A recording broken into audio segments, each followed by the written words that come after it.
لیلۃ القدر انا انزلناہ لیلۃ مبارکہ، یہ وہ رات ہے جس کی فضیلت اللہ تبارک و تعالیٰ نے خود بیان کی۔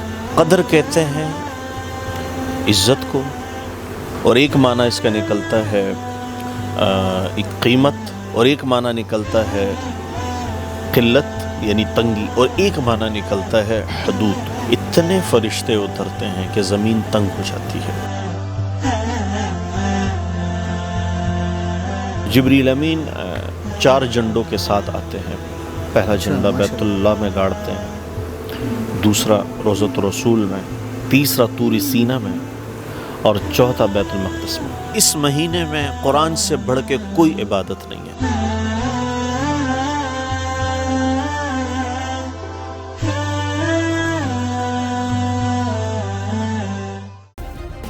سبسکرائب کریں اور بیل دبائیں تاکہ کوئی خبر رہ نہ جائے۔ بسم اللہ الرحمن الرحیم، السلام علیکم، thank you so much for tuning بول بس کی ایک نئی ویڈیو کے ساتھ میں ربی ملک آپ کو خوش آمدید کہتا ہوں۔ امید کرتا ہوں آپ خیر خیریت سے ٹھیک ٹھاک ہوں گے۔ جناب عالی، آج رات ہے لیلۃ القدر کی، شب قدر کی، جس میں جتنی عبادت کی جائے کم ہے۔ میرے ساتھ ایک اتنی عظیم ہستی آزاد جمیل صاحب موجود ہے ماشاءاللہ سے۔ اچھا، یہ ابھی مسکرا نہیں رہے، ان کی مسکراہٹ بہت اچھی ہے، انشاءاللہ ان قریب یہ دیکھیں ماشاءاللہ سے۔ تھینک یو سو مچ آزاد بھائی، آپ نے اپنے قیمتی وقت میں سے وقت دیا۔ جی بہت شکریہ، یہ آپ کا بے تحاشا اور لامحدود، جسے الفاظ کے ذخیروں میں نہیں لایا جا سکتا، یہ ایسی محبت ہے۔ قبلہ آپ سے نہیں ہوگی تو کس سے ہوگی؟ ماشاءاللہ تقریباً 5-6 سال سے تو غالباً آپ ہمارے ساتھ جڑے ہوئے ہیں بول میں اس طرح سے۔ لیلۃ القدر سے اگر بات ہٹائیں تھوڑی دیر کے لیے، میرا پرسنل سوال ہے یہ، اور یہ لوگ جاننا چاہتے ہیں، تقریباً ہماری جب سے آپ کی کلپ جاتے ہیں نا، یہ کمنٹ ضرور ہوتا ہے کہ طارق جمیل صاحب کے کیا لگتے ہیں آزاد جمیل صاحب؟ آسان سا جواب دوں آپ کو، اور یہ کنفیوژن میرے خیال میں کنفیوژن نہیں ہے۔ جس کو اللہ نے آنکھیں دی ہے تو وہ دیکھے، جس کو اللہ نے کان دی ہے وہ سنے، اور جس کے اندر دل ہے وہ اس کو لے کے سمجھ لے اور فیصلہ کرے کہ کیا ہے۔ باقی رہی بات کنفیوژن کی، تو میں وہ دور کرنا چاہتا ہوں۔ ہر دفعہ میں نے کہا، اور ہر دفعہ ہر محاذ پہ، ہر چینل پہ، کہ یہ کوئی ایسا نہیں ہے کہ بناوٹ اور ملاوٹ یہ زیادہ دیر چلتی نہیں ہے۔ صحیح بات ہے۔ اور آپ کہیں نہ کہیں آپ کی پکڑ ہوتی ہے، کہیں نہ کہیں آپ آ کے اس چیز کو سامنے لے کے آتے ہیں۔ ان کے فیوز اور ان کے برکات سے اگر ہم مستفید ہو جائیں، جیسے کہ لوگوں کا گمان ہے، میرے خیال میں ہمارے لیے وہی کافی ہے، اور اس سے بڑھ کے تو نہ کوئی نعمت ہے، نہ کوئی سعادت ہے، اور نہ ہی میں سمجھتا ہوں کہ اس وقت اگر کوئی اتنے بڑے کام کرنے والے شخص جنہوں نے پوری دنیا میں دین کی صحیح معنی میں اس وقت بڑی خدمت کی، اور اگر کوئی نسبت ان سے ملتی ہے، جیسے کہ آپ نے کہا، چاہے وہ آواز ہو یا فیس ہو، تو میرے خیال میں یہ اللہ کی نعمت ہے اور اس کی قدر کرنی چاہیے۔ مطلب یہ کلیئر ہو گیا کہ آزاد جمیل صاحب طارق جمیل صاحب کے رشتہ دار نہیں ہیں۔ اب دیکھیں، رشتہ میرے خیال میں رشتہ اصل میں بتائیں کنفیوز کرتا ہے جمیل، یہ بیچ میں جو جمیل ہے نا۔ اب میرے چھوٹے بھائی کا نام طیب جمیل ہے، تو اب یہ تو ہو سکتا ہے بہت سارے لوگوں کے نام بھی وہ اسی نام پر ہیں، تو میرے خیال میں نام اور جیسے کہ آپ نے کہا فیس اور آواز، یہ تمام چیزیں اکٹھی ہوتی ہیں۔ اس میں برکت دے، اور ہوپ فلی آپ لوگ کو اس سوال کا جواب مل گیا ہوگا۔ قبلہ مجھے یہ بتائیے گا کہ لیلۃ القدر کی اگر ہم بات کریں تو لیلۃ القدر کی رات کو ہم پہچانیں کیسے؟ شب قدر کیا ہے، اور اسے اس رمضان کے بابرکت مہینے میں پہچانیں کیسے؟ لیلۃ القدر انا انزلناہ لیلۃ مبارکہ، یہ وہ رات ہے جس کی فضیلت اللہ تبارک و تعالیٰ نے خود بیان کی۔ یہ وہ رات ہے جو خیر من الف شہر۔ اچھا، لیلۃ القدر، اب ہم اہل زبان تو نہیں ہیں عربی کے، تو ہم اپنی زبان سے سمجھیں گے۔ تو قدر کہتے ہیں عزت کو، اور ایک معنی اس کا نکلتا ہے ایک قیمت، اور ایک معنی نکلتا ہے قلت یعنی تنگی، اور ایک معنی نکلتا ہے حدود۔ تو اب عزت تو قرآن خود کہہ رہا ہے کہ خیر من الف شہر، 1000 مہینوں سے بہتر ہے۔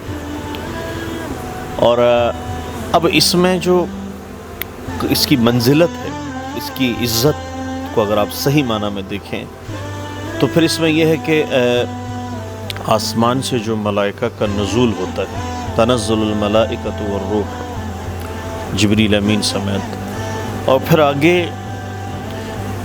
جو یہ تنگی کا ذکر ہے، قدر معنی تنگی بھی ہے، تو اس میں تنگی سے مراد یہ لیا گیا کہ اتنے فرشتے اترتے ہیں کہ زمین تنگ ہو جاتی ہے ماشاءاللہ۔ اور آگے جو آخری چیز ہے کہ یہ اس کی حد کہاں تک ہے، تو سٹارٹ تو غروب ہوتا ہی ہوتا ہے، اور اس کی حد کہاں تک ہے، حتی مطلع الفجر، جب فجر کا وقت ہو جائے تو یہ رات ختم ہو جاتی ہے، یہ پیریڈ ختم ہو جاتی ہے۔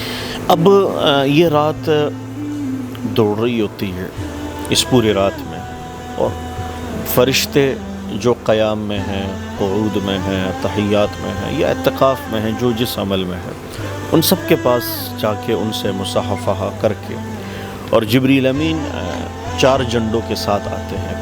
پہلا جھنڈا بیت اللہ میں گاڑتے ہیں، دوسرا روضۃ الرسول میں، تیسرا طور سینہ میں، اور چوتھا بیت المقدس میں۔ 4 جھنڈے گاڑ لیتے ہیں۔ یہ اس کی نشانی ہے کہ یہ بڑی رات ہے۔ اللہ کے نبی صلی اللہ علیہ وسلم نے فرمایا کہ بنو اسرائیل میں 4 انبیاء تھے، انہوں نے اللہ کے راستے میں 80 سال جہاد کیا۔ تو اصحاب رسول عرض کرنے لگے، یا رسول اللہ 80 سال تو عمر ہی ہماری نہیں ہے، تو 80 سال اللہ کے راستے میں جہاد کیسے ہوگا؟ تو آپ صلی اللہ علیہ وسلم اپنی امت کے لیے حریص علیکم بالمؤمنین رؤوف الرحیم، تو آپ نے تمام خیریں اپنی امت کے لیے مانگی، تمام وہ برکات امت کے لیے مانگی جو پچھلی امتوں کے ساتھ اللہ کی تھیں۔ تو جبریل امین آئے اور آپ کے سامنے قرآن کی آیت بھی، اور اس کے ساتھ یہ بھی کہ ایک رات ہے جو 1000 مہینوں پر، اب 1000 مہینے اکٹھے کر دیے جائیں تو یقیناً 83 سال بنتے ہیں، تو 83 سال یعنی 80 سال سے بھی آگے ان کو 3 سال آگے ایڈوانس مل گیا۔ تو کہا کہ یہ 1000 مہینوں سے بہتر رات ہے، یعنی 1000 مہینوں کی عبادت اکٹھی کی جائے تو اس میں جتنا اجر ملے گا اتنا اجر اس رات کے کچھ حصے میں ہے۔ اس رات کو پہچانے کیسے؟ کیونکہ فقہ جعفریہ کی روایت سے ملتا ہے کہ 19، 21، 23 اور 27، اور فقہ سنت اہل سنت کی روایت سے ملتا ہے کہ 21، 23، 25 اور 27 غالباً 29۔ تو اب ہم کیسے پہچانیں اس رات کو؟ اس رات کی فضیلت جس طرح واضح ہے، تو اگر تعین بھی ہو جاتا تو مشکل سے لوگ نکل جاتے، اور ایسا ہی تھا۔ اب حکمت تو اللہ تعالیٰ تقدیر کو جانتے ہیں کہ کیا ہمارے حق میں بہتر ہے۔ آپ صلی اللہ علیہ وسلم باہر تشریف لائے تو کچھ لوگوں میں آپس کی جو ناچاکی تھی، لڑائی تھی، جھگڑا تھا، جو بھی کہہ لیں، تو آپ ان میں صلح صفا کے لیے جب بڑھے تو اتنے میں آپ نے فرمایا کہ میں تو تمہیں لیلۃ القدر بتانے آیا تھا، پر اب وہ مجھ سے بھلا دی گئی ہے، اب 21، 23، 25، 27 اور 29 میں تلاش کرو۔ تو یقیناً اس میں یہ میسج بھی ہے کہ آپس میں لڑنا، آپس میں جھگڑنا، یہ انسان کو بہت بڑے خیر سے محروم کر دیتی ہے۔ بالکل ایسے، بالکل ایسے۔ اچھا آزاد بھائی، مجھے میرا آخری سوال یہ ہے کہ کیا ہم اس رات کون سی ایسی مخصوص عبادات ہیں جو کرنی چاہیے ہمیں، یا کون سے ایسے اعمال ہیں جو ہمیں کرنے چاہیے جس سے خدا پروردگار کی جتنی نعمتیں ہمیں مل سکیں، زیادہ سے زیادہ اس رات کا فائدہ اٹھا سکیں؟ تو آپ صلی اللہ علیہ وسلم نے جن کاموں سے روکنے کا حکم دیا وہ یقیناً آپ ہر رمضان علماء کرام سے سنتے ہیں کہ اگر بیت اللہ ہو، حجر اسود کے سامنے، ملتزم کے سامنے ہو، اور 27ویں شب ہی کیوں نہ ہو، اگر وہ اعمال ہیں جن سے روکنے کا حکم ہے، جن سے جان چھڑانی ہے، اور بالخصوص اس رمضان، کتنے رمضان ہماری زندگیوں میں آئے اور گئے، ان میں کتنے لیلۃ القدر کی راتیں تھیں، تو یقیناً آج کا یہ رمضان اور آج کی یہ تاقرات ہمیں یہ پیغام دے رہی ہے کہ اب ہم نے ان چیزوں سے دستبردار ہونا ہے،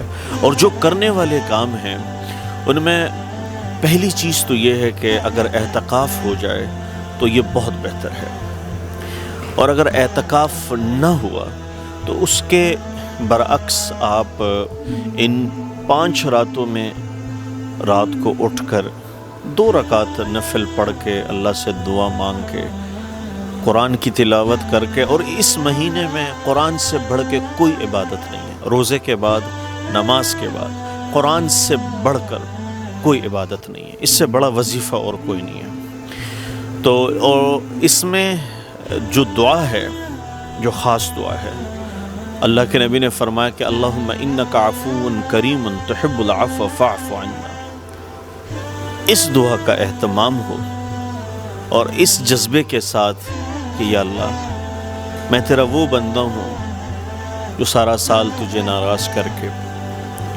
لیکن تیری رحمتیں مجھ پہ اسی طرح برستی رہیں جس طرح ایک نیکوکار پہ برستی ہیں، تو مجھے ایسا کھلاتا رہا جیسے ایک نیکوکار کو کھلاتا ہے، لیکن آج سے میں عہد کرتا ہوں کہ میں تیری رضا کی خاطر ان گناہوں کو چھوڑتا ہوں اور ان اعمال کی طرف آتا ہوں جن کی طرف اللہ کے نبی صلی اللہ علیہ وسلم نے حکم دیا۔ تو یقیناً یہ رمضان ہماری زندگی کی تبدیلی کا رمضان ہو جائے۔ اللہ تعالیٰ آپ سب کو اور ہمیں اس رمضان کے فیوز و برکات سمیٹنے کی توفیق عطا فرمائے۔ الہ آمین، الہ آمین۔ امید کرتا ہوں کہ آپ کو اس رات کی فضیلت کے بارے میں پتہ لگا ہوگا اور آپ کو تمام آپ کے سوالوں کے جوابات مل گئے ہوں گے۔